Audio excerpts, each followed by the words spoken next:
नमस्कार, स्वागत आपका रहना न्यूज़ 24 पर। मैं हूं प्रिंस लांबा, मेरे से विनय सिंधु के साथ मौजूद है आज अहिरवाल क्षेत्र के अटेली विधानसभा क्षेत्र में और गांव है बेगपुर। बेगपुर के अंदर खास मेहमान हमारे साथ खास बातचीत में है और अकेले एक शख्स नहीं बल्कि इनका पूरा परिवार मौजूद है।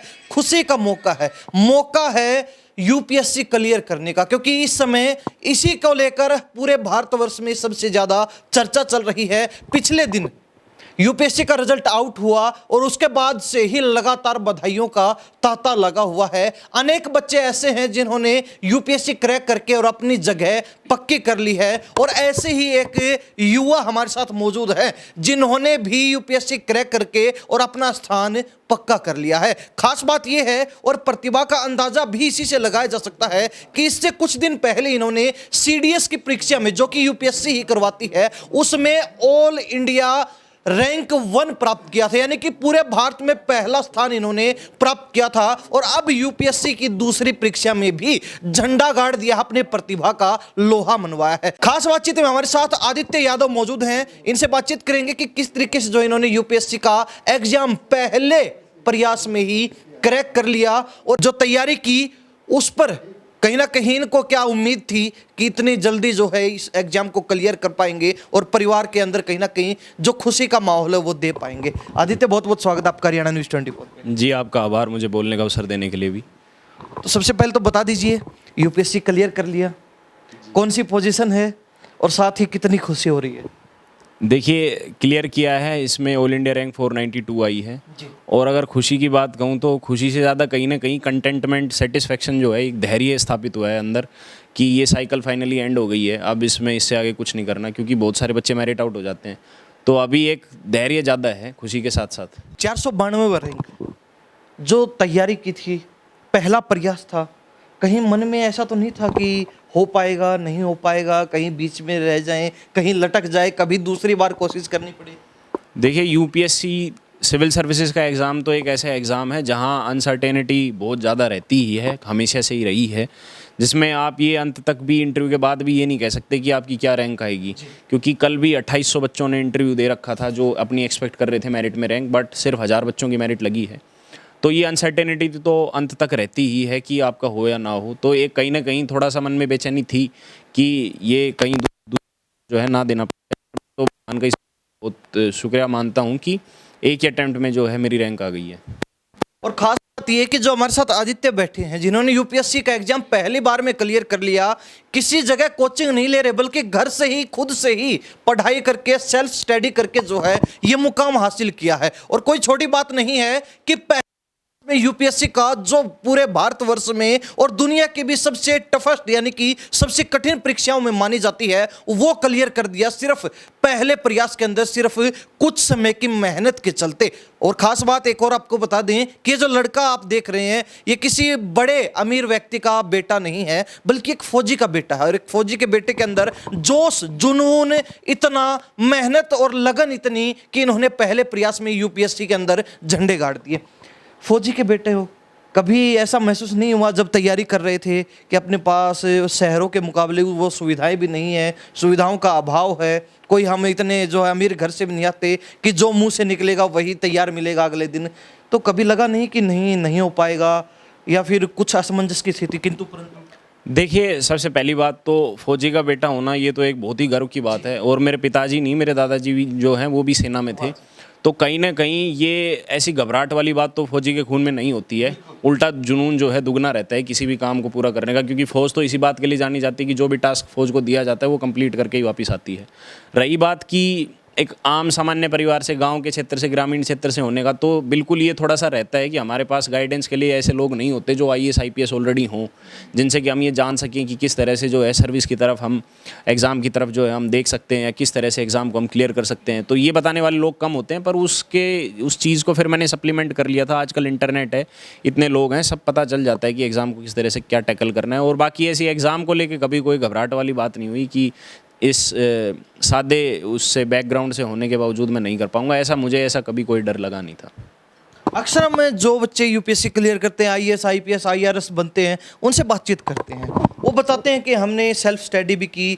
कुछ ऐसे होते हैं जिन्होंने बड़े बड़े इंस्टीट्यूट में कोचिंग ले रखी होती है, कोचिंग के दम पे जो है वो आगे निकल जाते हैं। हालांकि मेहनत उसमें भी करनी पड़ती है, इसमें कोई दो राय नहीं है। लेकिन आपने घर पे रहते हुए इस तरीके से जो है सफलता प्राप्त की, तो क्या लगता है आपको? कुछ खुशी का जो अंदाजा है वो ज़्यादा नहीं लग रहा होगा, क्योंकि ना हमने कुछ एक्स्ट्रा जो है घर वालों पे बोझ डाला, बल्कि अपने एक दायरे में रह के और सफलता प्राप्त कर ली।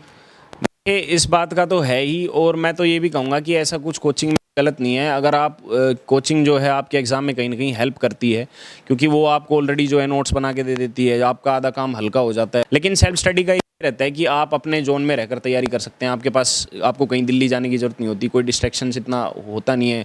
घर पे रहने से जो है माहौल भी थोड़ा काम रहता है, वो उस तरह का जो है ना नेगेटिव किसी तरह का इम्पैक्ट नहीं आता। जैसे कई बच्चे जो आसपास के कंपटीशन को देख के डर जाते हैं, और घर पे वैसे भी माहौल का ये भी रहता है कि खाना वगैरह सब ठीक रहता है। तो सेल्फ स्टडी का अपना अलग फ़ायदा है, कोचिंग का अपना अलग फ़ायदा है। मैंने तो सेल्फ स्टडी को इसलिए भी चूज़ किया था क्योंकि मेरे को रीडिंग की, पढ़ने की आदत थी शुरू से ही, स्कूल टाइम से ही। अभी भी मैं अगर किसी दूसरे एग्ज़ाम की भी अगर तैयारी करूँ या किसी और को भी अगर करनी हो, तो मैं पर्सनल लेवल पे जो है सेल्फ स्टडी को जो है प्राइम इंपॉर्टेंस मानता हूँ। कोचिंग में भी ऐसा कुछ गलत नहीं है, अगर वो आपकी कहीं ना कहीं आपको सप्लीमेंट करती है, हेल्प करती है, तो उसका भी जो है आपको लेना चाहिए फ़ायदा। तो आदित्य हमारे साथ खास बातचीत है, उनके फैमिली भी हमारे साथ मौजूद है, सभी से बातचीत करते हैं और कहीं ना कहीं इनसे जानते हैं कि वास्तविकता में कितनी खुशी हो रही है, क्योंकि बेटे ने पहले प्रयास में इस तरीके से जो इनका नाम रोशन कर दिया है। आज पूरे गांव के अंदर इनके पिताजी और इनका जो है नाम गूंज रहा है कि हाँ, एक फौजी का बेटा है जिसने कमाल कर दिया, जिसने झंडे गाड़ दिए। फौजी साहब, बहुत बहुत स्वागत आपका। सबसे पहले मैं आपका धन्यवाद करता हूं सर।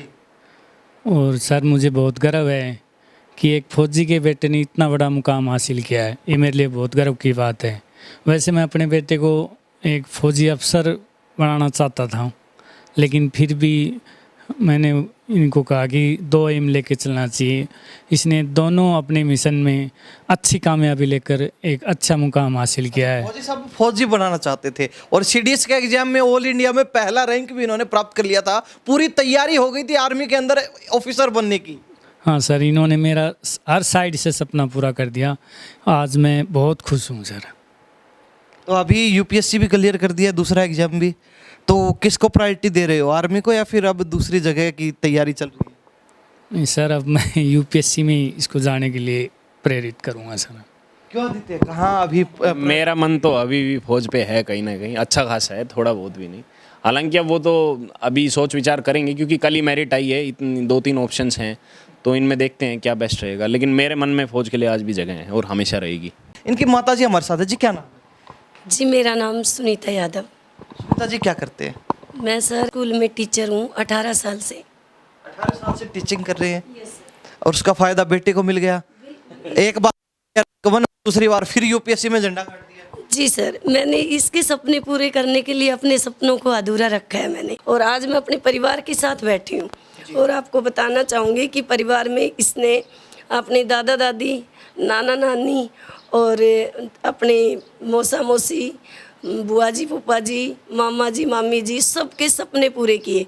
बट इसने मम्मी और पापा की एक जिद को पूरा किया। आदित्य ने एक शर्त के साथ ये एग्ज़ाम पास किया है, और ज़्यादा खुशी मैं इसलिए हूँ कि सर इसने 22 की उम्र में ये काम कर दिया है, और इसकी खुशी का कोई ठिकाना नहीं है। और हम खुश नहीं है, पूरा देश खुश है आज, और गाँव बेगपुर में तो बस खुशी का कोई ठिकाना ही नहीं है। मम्मी ने तो पूरी पोल खोल दी, कहते कि एक चैलेंज था, माँ और बेटे के बीच में चैलेंज था, शर्त लग गई थी कि आप एग्जाम दो, आपका क्लियर होगा। कहते कि इससे ज़्यादा तो मुझे भरोसा नहीं। देखिए, एक एस्पिरेंट के तौर पे मैं उस एग्ज़ाम की जो है ना डिटेल्स को समझता था, तो कहीं ना कहीं मुझे प्रोफेशनली बोलूँ या प्रैक्टिकली बोलूँ तो इस बात का अंदाज़ा था कि रिज़ल्ट किसी भी साइड में जा सकता है। लेकिन माँ का जो है वो एक सेल्फ बिलीफ होता है, एक आत्मविश्वास होता है, एक अंदर का एक आवाज़ होती है ना माँ की, वो काफ़ी मजबूत होती है। और कहीं ना कहीं मेरी माँ के साथ भी वही है कि इनके अंदर से कहीं ना कहीं वो आवाज़ थी कि चाहे तेरे को 1% ये लग जाए कि इधर उधर कोई गाड़ी डगमग हो जाएगी, लेकिन माता को ऐसा कुछ भी नहीं था। और वही है कि इनकी जो आत्मविश्वास था वही अंत में सही निकला। भरोसा हो भी क्यों ना, माँ तो माँ थी, लेकिन साथ में गुरु भी माँ ही बन गई। ये तो वो जैसे कहते हैं ना, सोने पे सुहागा, तो वाली बात है जी, बिल्कुल। ये तो पहला गुरु और वो भी जी। अब बातचीत करें कुछ जो है फैक्ट के ऊपर। अक्सर हम बातचीत करते हैं बच्चे कितने घंटे पढ़ाई करते हैं, तो यूपीएससी का एग्ज़ाम क्लियर करने के लिए आपने कितने घंटे डेली जो पढ़ाई को दिया, क्या क्या जो बीच में आप एक्टिविटीज़ करते थे, किस तरीके की चीज़ों को ज़्यादा प्रेफर करते थे कि मैं ऐसा करूँगा तो इससे मेरा ये बेनिफिट होगा और मैं इस तरीके से जो पढ़ाई कर सकता हूँ? देखिए, अगर मैं डेली पढ़ाई करने की बात करूँ तो 8 घंटे जो है ना वो पर्याप्त था मेरे लिए, क्योंकि मैंने तैयारी शुरू कर दी थी लगभग 1.5-2 साल पहले। और अगर कोई व्यक्ति मान लीजिए 1 साल पहले शुरू करता है तो वो तो फिर 12 घंटे पढ़े तो भी शायद कम रह सकता है। लेकिन 7-8 घंटे का जो स्ट्रेच है और इस समय तक कि 1-1.5 साल से ज़्यादा अगर आप तैयारी करते हैं तो 8 घंटे मेरे ख्याल से इनफ रहते हैं। इसके अलावा मैं पूरी तरह से जो है सोशल मीडिया से कट ऑफ था इन 2 साल में। मैं एक कीपैड का फ़ोन रखता था छोटा, किसी भी तरह का मेरा कोई सोशल मीडिया अकाउंट नहीं था। तो मेरे ख्याल से सबसे बड़ा जो एक्स फैक्टर है वो कहीं ना कहीं ये था कि सही चीज़ की ओर चाहे आप कितना भी फोकस्ड हों, गलत चीज़ की ओर आप थोड़ा सा भी फोकस नहीं रह सकते। तो सोशल मीडिया से, फ़ोन से मैंने दूरी बना रखी थी 2 साल तक, पिछले 2 साल से। तो मेरा तो यही मानना है कहीं ना कहीं ये चीज़ें थी। और निरंतर पढ़ना जो रहता है कि ये नहीं कि 1 दिन पढ़े 2 दिन पढ़े फिर पता चल रहा है 1 हफ्ते छूट गया, 1 महीने ही नहीं पढ़ रहे, तो ऐसा नहीं होना चाहिए। निरंतर पढ़े, चाहे थोड़ा पढ़ें दिन का, चाहे कोई 4-5 घंटा भी किसी दिन हो पाए, क्योंकि देखिए हर दिन एक जैसा नहीं उगता। किसी दिन आपसे 4 घंटे ही पढ़ाई होगी, किसी दिन हो सकता है आप 10 घंटे भी पढ़ जाएं, लेकिन आपको पढ़ना नित्य है ताकि वो फिर अंतिम में निखर के आए। इन 2 सालों में पढ़ाई के चलते कितने प्रोग्राम मिस कर दिए, कोई शादी और कुछ वगैरह इस तरीके के? अब ऐसे तो मेरे को एग्जैक्ट तो याद नहीं है, बट एक दिन मैं ऐसे ही गिनने बैठा था तो मेरे ख्याल से 3-4 जो मेन इवेंट थे वो तो मैंने मिस किए हैं, जिनमें मैं और अच्छे तरीके से शामिल हो सकता था या फिर शामिल ही हो सकता था, वो तो कहीं ना कहीं मैं नहीं हो पाया। और उस बात का मेरे को कोई मलाल भी नहीं है, क्योंकि कुछ पाने के लिए कुछ खोना पड़ता है, त्याग बहुत ज़रूरी है। तो ये जो बातें हैं ये बड़ी अहम है, क्योंकि अगर आप इंटरव्यू देने बैठते हैं तो इस तरीके की बातें जो आपके सामने बैठते हैं उनको इम्प्रेस भी करती है। जी, देखिए कहीं ना कहीं आपको खुद को ये पता होना चाहिए कि आप किस लक्ष्य के लिए जा रहे हैं और उसकी डिमांड्स क्या हैं। और यूपीएससी एक ऐसी चीज़ है जहां आप अफोर्ड नहीं कर सकते डिस्ट्रैक्शन किसी भी तरह का। तो इसके लिए तो मैं यही कहूँगा कि अगर कुछ प्रोग्राम, कुछ इवेंट छोड़ने भी पड़ जाए तो उसमें आप कोई ताज्जुब मत मानिए, कहीं ना कहीं उस बात को फल जो है वो उससे भी ऊपर मिलेगा। इनके साथ के लोग हैं जिन्होंने एग्जाम क्लियर किया है, उनकी उम्र ज़्यादा ही मिलेगी, लेकिन शायद ही कोई ऐसा बच्चा हो जिसने इतनी कम उम्र के अंदर ये एग्जाम क्लियर किया हो। उसका भी एक उदाहरण आदित्य ने पेश कर दिया कि उम्र मायने नहीं रखती, जज्बा, जोश, जुनून, मेहनत और लगन मायने रखती है कि आप अपने लक्ष्य के प्रति, अपने काम के प्रति कितने जुझारू हैं, कितनी लगन से वो काम करते हैं। और अगर वास्तविकता में आप सच्ची निष्ठा से वो काम करेंगे तो उसमें आपको सफलता प्राप्त करने से कोई नहीं रोक सकता। ये सार्थक करके दिखा दिया आदित्य ने, जो हमारे साथ खास बातचीत में है। आदित्य, खास बातचीत आपसे कर रहे हैं तो ये और बता दीजिए, किताबें जो है वो कौन सी ज़्यादा प्रेफर करते हैं आप इस एग्जाम के लिए? और साथ ही कई बच्चे बताते हैं कि हम इंटरनेट पर भी जो है अपने जो डाउट होते थे उनको क्लियर कर लेते हैं, तो आपने इंटरनेट वगैरह, यूट्यूब वगैरह का अपनी पढ़ाई के लिए, स्टडी के लिए कितना सहारा लिया? सबसे पहले तो अगर मैं किताबों की बात करूँ, जो कि आपका पहला प्रश्न है, तो देखिए प्रीलिम्स एक अलग स्टेज है एग्ज़ाम की, मेंस एक अलग स्टेज है। तो जो प्रीलिम्स के लिए रिसोर्सेज होते हैं, बुक लिस्ट होती हैं, वो अलग हैं, और मेंस के लिए जो बुक लिस्ट है वो अलग है। और अगर मैं उसको मोटा मोटा करके उसको समराइज़ करने की बात करूँ तो जो स्टैंडर्ड सोर्सेज होते हैं, जैसे पॉलिटी के लिए लक्ष्मीकांत हो गया, मॉडर्न हिस्ट्री के लिए स्पेक्ट्रम हो गया, एंशिएंट मेडाइवल के लिए जो ओल्ड एनसीईआरटीज़ हैं, थीम्स हैं, इकोनॉमी के लिए अगेन एनसीईआरटीज़ हैं, इंटरनेट पे, यूट्यूब पे आप इकोनॉमी काफ़ी कवर कर सकते हैं। उसके अलावा इन्वायरमेंट के लिए शंकर आईएएस की बुक है, ज्योग्राफी के लिए 11th-12th की एनसीईआरटीज़ हैं, मैपिंग है। तो रिसोर्सेज जो है ना काफ़ी डाइवर्सिफाइड है। करंट अफेयर्स के लिए मैंने विज़न के सोर्स को फॉलो किया था। तो ऐसे रिसोर्सेज बहुत डाइवर्सिफाइड हैं। लेकिन अगर किसी एक बात को मैं अगर समरी करके बोलूँ तो जो स्टैंडर्ड सोर्सेज हैं, जो टॉपर्स हमेशा से यूज़ करते आए हैं, जो आपको यूट्यूब पे टॉपर स्टॉक में मिल जाएगा कि किस टॉपर ने किससे पढ़ाई करी थी, तो वो जो बेसिक सोर्सेज पहले से तय हो रखे हैं, आप सिर्फ उनको ही सर्च करें, बार बार इधर उधर ज़्यादा किताबों की तरफ ना भागें। जो मुख्य जो चीज़ें 3-4 हाईलाइट हो रखी हैं इस एग्ज़ाम में थ्रू आउट द ईयर्स, आप उसी पे स्टिक रहें।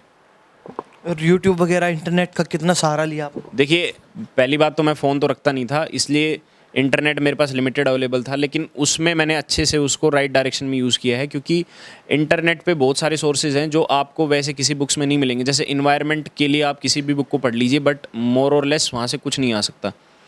तो उस टाइम आपको करंट अफेयर से उसको कवर करना पड़ेगा, और उसके लिए आपको कहीं ना कहीं यूट्यूब का सहारा लेना पड़ेगा। यूट्यूब के कुछ चैनल्स थे, जैसे clarity for UPSC by doctor Shivin है, उनके चैनल को मैंने काफ़ी टाइम तक फॉलो किया है।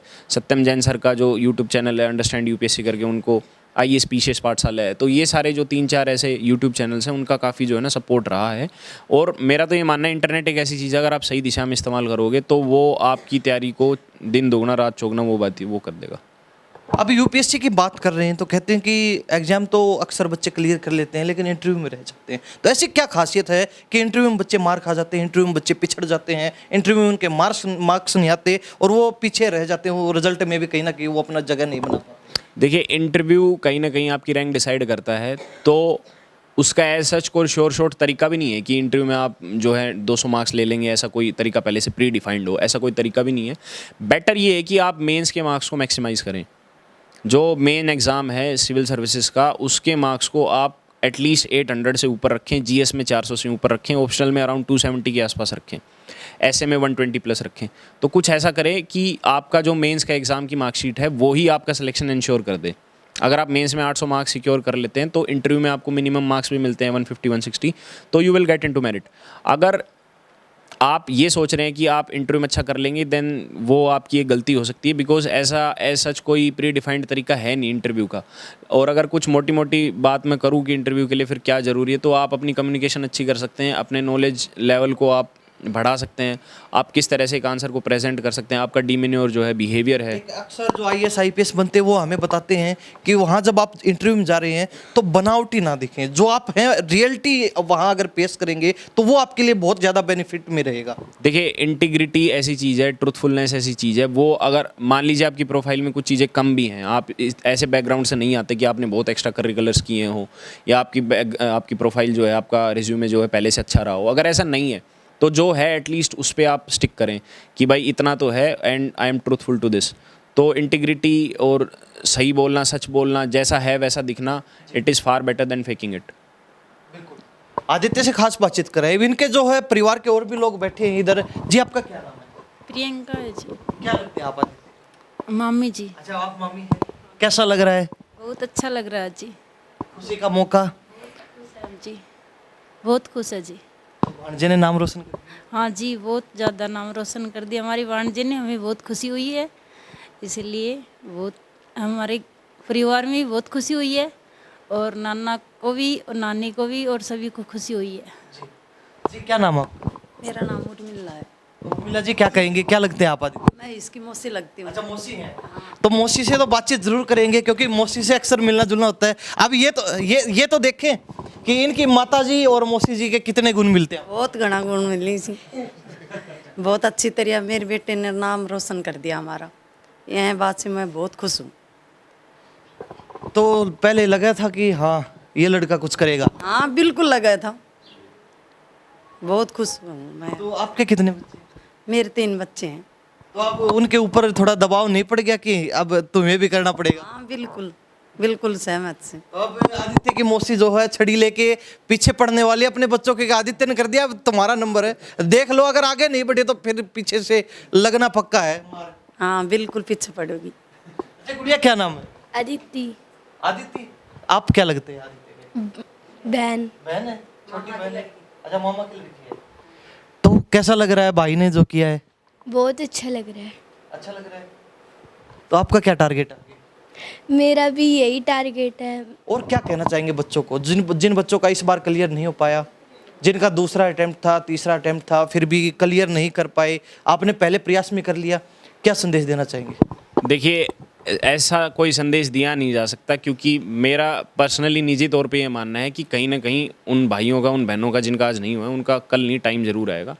फेलियर थोड़ा सा सबको देखना पड़ता है, प्रारब्ध की बात है, अपने अपने भाग्य की बात है, किसी का पहले हो जाता है, किसी का बाद में हो जाता है। तो एज सच मैं इसमें कोई ये नहीं बता सकता कि आपने ये गलत किया, ये सही किया। आप निरंतर रहिए फिर से, बस दैट इज़ समथिंग कि वो मैं बता सकता हूँ।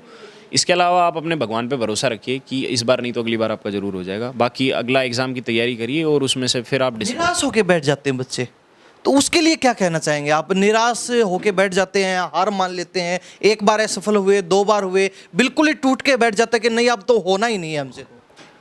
देखिए, अगर सही बताऊं तो निराशा गलत है। जीवन में किसी भी अगर आप क्षेत्र में हैं तो निराश या हताश नहीं होना चाहिए। गीता का भी एक श्लोक है, उद्धरे दात्म नात्मानम नात्मानम अवसादयेत।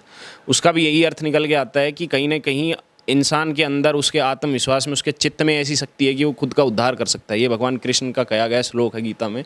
तो किसी भी व्यक्ति, चाहे वो किसी भी तरह का फेलियर देख रहा हो, क्योंकि मैं भी पहले SSBs वगैरह में, ND CDS में इंटरव्यूज़ में 6-7 बार फेल हुआ हूँ, तो कहीं भी ये नहीं था कि निराश होकर मैं अब जो है क्विट कर दूँ या हार मान लूँ। तो अगर आपको भी आपका 3rd अटेम्प्ट में नहीं हुआ है, 4th में नहीं हुआ है, तो आप ये बात याद रखें कि आपके अंदर ही वो शक्ति है कि आप फिर से खुद का उद्धार कर सकते हैं। तो निराश मत होइए, फिर से शुरू करिए एंड एक दिन हो जाएगा। ऐसी कोई अब आपका इंटरव्यू देख के अभिभावक अपने बच्चों को कहेंगे कि आदित्य ने 22 की उम्र में कर लिया तो आप क्यों नहीं कर सकते, आप भी इसी लाइन में जुट जाइए। चाहे बच्चे का इरादा कुछ भी करने का हो, वो उस चीज़ को नहीं देखते अभिभावक, उसको किनारे करके और अपनी जो है भावनाएं थोपने का काम करते हैं। क्या कहेंगे? देखिए, मैं तो स्पष्ट तौर पे कहूँगा कि अनुचित है, गलत है। और इवन मैंने जब अपना ये IAS का जो इंटरव्यू दे के आया था, उसके बाद मेरा CDS का भी इंटरव्यू था, तो मेरे को भी बहुत लोगों ने मना किया था कि अब फौज का इंटरव्यू देने का क्या मतलब है जब UPSC का इंटरव्यू दे दिया। बट वही है कि मेरी जिद कहीं ना कहीं ये थी कि मैं फौज का इंटरव्यू दूँ और मैं फौज में जाऊँ। तो अगर आपको कुछ ऐसा है जो आपका पैशन है, जो आप दिल से किसी चीज़ को पसंद करते हैं, तो आप फिर उसमें किसी की भी मत सुनिए। मैं तो स्पष्ट तौर पे कहूँगा, चाहे कोई भी हो, क्योंकि अगर आपकी इनर कॉलिंग है कि मेरे को यही काम करना है, तो उसमें फिर कोई दूसरा ये जज नहीं कर सकता। तो अगर किसी भी व्यक्ति का, भाई का, बहन का अगर कोई टारगेट है, वो उसका निजी तौर पे उसका पैशन है, तो उसको फॉलो करिए, ये सुनने की बजाय कि और क्या सोचते हैं। और चलते चलते और बता दीजिए कि आदित्य यादव अब यहीं रुकने वाले हैं या फिर अगली बार फिर कोशिश करके रैंक को थोड़ा और ऊपर पहुंचाने वाले हैं? देखिए, अभी तो ऐसा कोई विचार नहीं है, क्योंकि मुझे जो मेरी प्रेफर्ड सर्विस है मोस्ट प्रोबेबली मिल जाएगी इसी बार। तो कहाँ जाने का इरादा है? अभी तो मेरा IFS का विचार है, फॉरेन सर्विस का या फिर पुलिस सर्विस का, जो भी मिले ठीक है। हाँ, तो लगता है कि बात बन जाएगी? हाँ, ये मेरे को लग रहा है बिल्कुल बन और जाएगा। अगर फिर भी नहीं बनती है, 1-2% अगर किंतु परंतु रहता है, तो फिर तैयार है? नहीं, ऐसा नहीं होएगा, बन जाएगी बात। अपना भरोसा है, यानी कि इनको पहले भरोसा था कि एग्जाम क्लियर कर लेंगे और अब भी भरोसा है कि मिल जाएगा। कहीं ना कहीं ये इनकी पूरी फैमिली, पूरा हसमुख परिवार, तभी कुछ और इनके फैमिली मेंबर मौजूद हैं, उनसे भी बातचीत करते हैं कि इनको कैसा महसूस हो रहा है, क्योंकि परिवार के, घर के एक बेटे ने इनका नाम रोशन कर दिया, इनकी शान में 4 चांद लगाने का काम कर दिया और साथ ही पूरे गाँव का भी नाम रोशन कर दिया कि गाँव से एक फौजी का बेटा निकला है जिसने पूरे गाँव का विकास करने का काम किया, आगे बढ़ाने का काम किया है। जी, क्या नाम है? देखो, सबसे पहले तो मैं आपको धन्यवाद देता हूँ और जो दर्शक है सभी को नमस्ते करता हूँ। आपने समय दिया। मेरा नाम दिनेश आर्य है और बहुत खुशी है, ये मेरा बचपन का साथी है इसका पिताजी, और ये बच्चा बहुत बचपन से ही होनहार है और इसकी माताजी भी बहुत नरम। और सबसे पहले मैं इसकी माताजी को, जिसने ऐसे बच्चे को निर्माण किया, और इसके गुरुजियों को, दादा दादी को, सभी को मैं बहुत बहुत मुबारक धन्यवाद देता हूँ। ये मेरा साथी है, बहुत अच्छा है, बचपन के हम साथी हैं। और बच्चा इतना होनहार है कि जो टेस्ट देता है उसी में वो हो जाता है। पहले CDS में ऑल इंडिया टॉपर रहा है और EBC में भी वैसे भी बहुत बढ़िया, शील स्वभाव का अच्छा है, आचरण का अच्छा है, ब्रह्मचार्य का पालन करता है, अच्छे महापुरुषों का सत्संग रहता है। तो मैं तो यही कहूँगा कि इसने हमारे दोनों गाँव का, अटेली, बेगपुर और हमारे इलाके का ही नाम कर दिया। क्या नाम है? जी, नवित कुमार नाम है मेरा। तो नवित भाई दोस्त हैं? बिल्कुल दोस्त हैं, भाई भी समझो, दोस्त समझो, दोस्त का ही नाता है। तो कैसा लग रहा है? दोस्त ने तो कमाल कर दिया। देखो, इससे बड़ी उपलब्धि कोई हो नहीं सकती, क्योंकि UPSC दुनिया की सबसे कठिनतम परीक्षाओं में से एक है और इसको उत्तीर्ण करना एक बहुत बड़ी उपलब्धि है। और खाली UPSC नहीं, UPSC की जितने भी टफेस्ट एग्ज़ाम है, चाहे वो ND हो, CDS हो, असिस्टेंट कमांडेंट हो, सभी में आदित्य ने रैंक हासिल की है। तो भरोसा था पहले जब आदित्य ने बताया कि अब UPSC की तैयारी कर रहा हूं, तो शुरुआत में ही आपको ये भरोसा था कि हाँ कर लेगा? जब आदित्य 12वीं पास की और आदित्य ने NDA वगैरह की तैयारी करता था, उस समय मैंने इसकी स्किल को देखा था कि इसके राइटिंग स्किल और कम्युनिकेशन स्किल और इंग्लिश लैंग्वेज में जो इतनी पकड़ थी, तो मैंने इसको सलाह दी थी कि UPSC की तैयारी करना भविष्य में, और आज वो कामयाब भी हुई। और मैं बिल्कुल श्योर था रैंक पे, तो हमें और रैंक की भी, अच्छी रैंक की उम्मीद थी, लेकिन UPSC थोड़ी अनप्रिडिक्टेबल होती है और पता नहीं चलता कि अंत तक कितनी क्या रैंक आएगी, लेकिन फिर भी अच्छी पोस्ट हासिल की। जी जी, क्या नाम? विजयपाल। विजयपाल जी, क्या लगते हैं आदित्य? मौसा जी। अच्छा, मूसा जी, कैसा लग रहा है? बहुत खुश हूँ। क्या नाम? जी, मेरा नाम आशीष है। दोस्त हैं आप? हाँ जी, दोस्त। ये दोस्त ने ठीक नहीं किया, अब मम्मी पापा प्रेशर करेंगे, तेरा दोस्त आगे निकलेगा, तू वही बैठा है। नहीं नहीं, ऐसा कुछ नहीं है। मतलब कभी गाइडेंस की जरूरत हो, भाई कभी मना नहीं करता। बहुत से दोस्त हैं जो कि मतलब पढ़ते वक्त डिस्टर्ब करते हैं, या और भाई को मतलब कि ना हर बार मतलब पूरी गाइडेंस देते हैं, मेरे को पढ़ाते भी हैं। और तो ऐसा तो नहीं है अब तो यार तो साहब बन गया, कहीं फोन ना उठाए? नहीं यार, कुछ दिन पहले हम घूम के आए, मतलब रोज जाते हैं। फोन ना उठाया के? थोड़ी देर पहले तो आया इधर।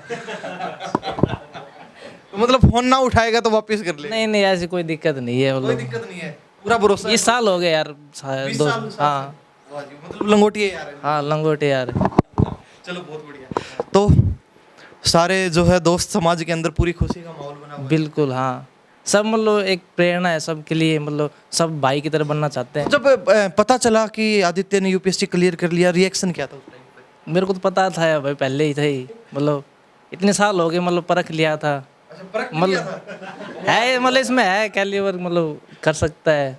हाँ, ये दोस्त है, मतलब दोस्त कुछ भी कह सकता है, उसमें कोई बुरा मानने की बात है नहीं। जी आपका क्या नाम है? मेरा नाम योगेंद्र है जी। आपका बहुत बहुत धन्यवाद। मामा जी हैं? मैं इनके मामा जी हूँ जी। तो मामा जी बता दीजिए कैसा लग रहा है? मुझे बहुत खुशी हुई है, और इन्होंने, इनकी बचपन से एक अच्छी आदत ये थी, जो भी अच्छाई मिलती थी ना इनको ग्रहण कर लेता था।